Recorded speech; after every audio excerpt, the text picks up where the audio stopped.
It could quite possibly be the airline with the most northern base of operations in the world, but what it definitely is, it's the only jet aircraft in the fleet of this airline, and one that soon will enter the history books.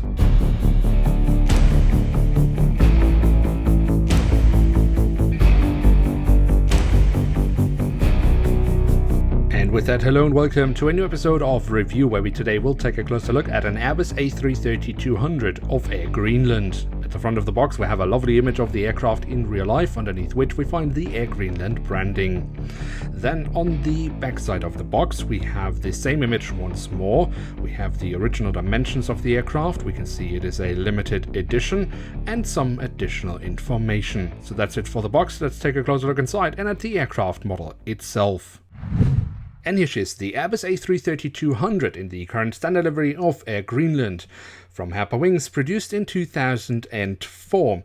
The aircraft that this model is based upon originally entered service with Air Greenland in 2002, coming from Sabena, and will be flying with Air Greenland until the fourth quarter of 2021, when the aircraft will be replaced with the Airbus A330-800 Neo. So I thought it would be a good time to take a look at this aircraft model while it is still in active service, and to take a look and see what it actually has to offer. And we start our tour around the aircraft model with a look at the tail section, where we on the vertical stabilizer have the Air Greenland branding. On the fuselage we then have the aircraft type specification, the flag of Greenland, and the full registration code of the aircraft. Unfortunately, we do not have any detailing around the tail section, specifically the APU exhaust. However, that is not unusual for an aircraft model from Herpa Wings released around that time period. At the front of the aircraft and across the fuselage we have the writing of Air Greenland.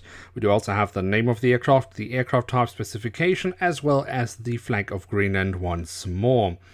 Unfortunately, we don't have too many details around the cockpit section. In fact, we only have the cockpit windows. While such a blatant lack of any details is usually more noticeable on a white aircraft, and the red kind of covers it up, it is still a little bit disappointing even for a 2004 release. A look at the engines, or more specifically the engine nacelles, reveals that they have been kept in red, just as the fuselage.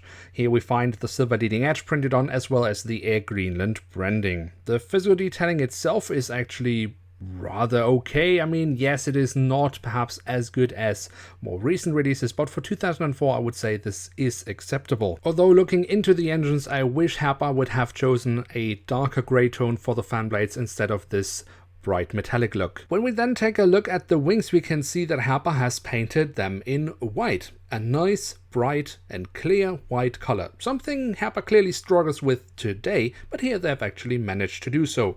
Then we of course also have the flaps, slats and spoilers carved out rather nicely, and on the underside we find the full registration code of the aircraft once again.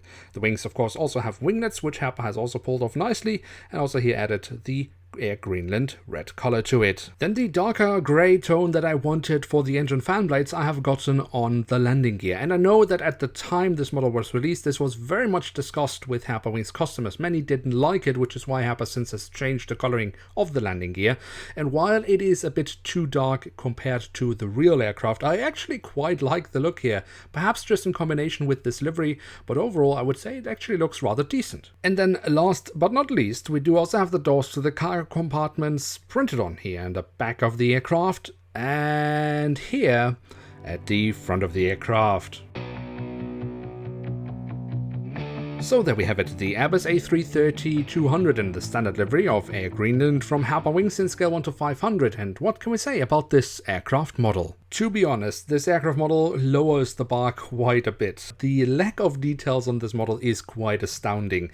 If you take away any details from this model, you wouldn't recognize it anymore as an aircraft. And I know I've said that many times before, but here it really is the case. But I don't want to be unfair, because the model is from 2004 and it would not be fair to hold it up to the same standards as a current release from Herpa Wings. So what we can say is that even though the physical detailing might not be as nice as more recent releases, it's not bad for a 2004 model. And also when it comes to the print quality, the details they have added, they have done so very well. And when you then consider that this is a rather unique airline, it's the only jet aircraft in the fleet of the airline, of course the only wide body, and the aircraft is soon to be retired, I think that all adds to a great story. And if you know me, you know that I like great stories. So yes, I would say that this aircraft is worth having in one's collection, but I would very much appreciate if Herpa would release a model of the A330-800neo of Air Greenland once it's flying. But what about you? Would you also like to see the new Air Greenland aircraft realized as a model? Let me know in the comment section below. And with that, it is time to end today's episode. So if you have enjoyed this episode, don't forget to leave a like, that would be very much appreciated. And of course, if you are new around here, why not hit subscribe? That would be absolutely awesome. With that, I'd like to say thank you very much for watching. Hope to see you soon again. I'm checking out, and bye.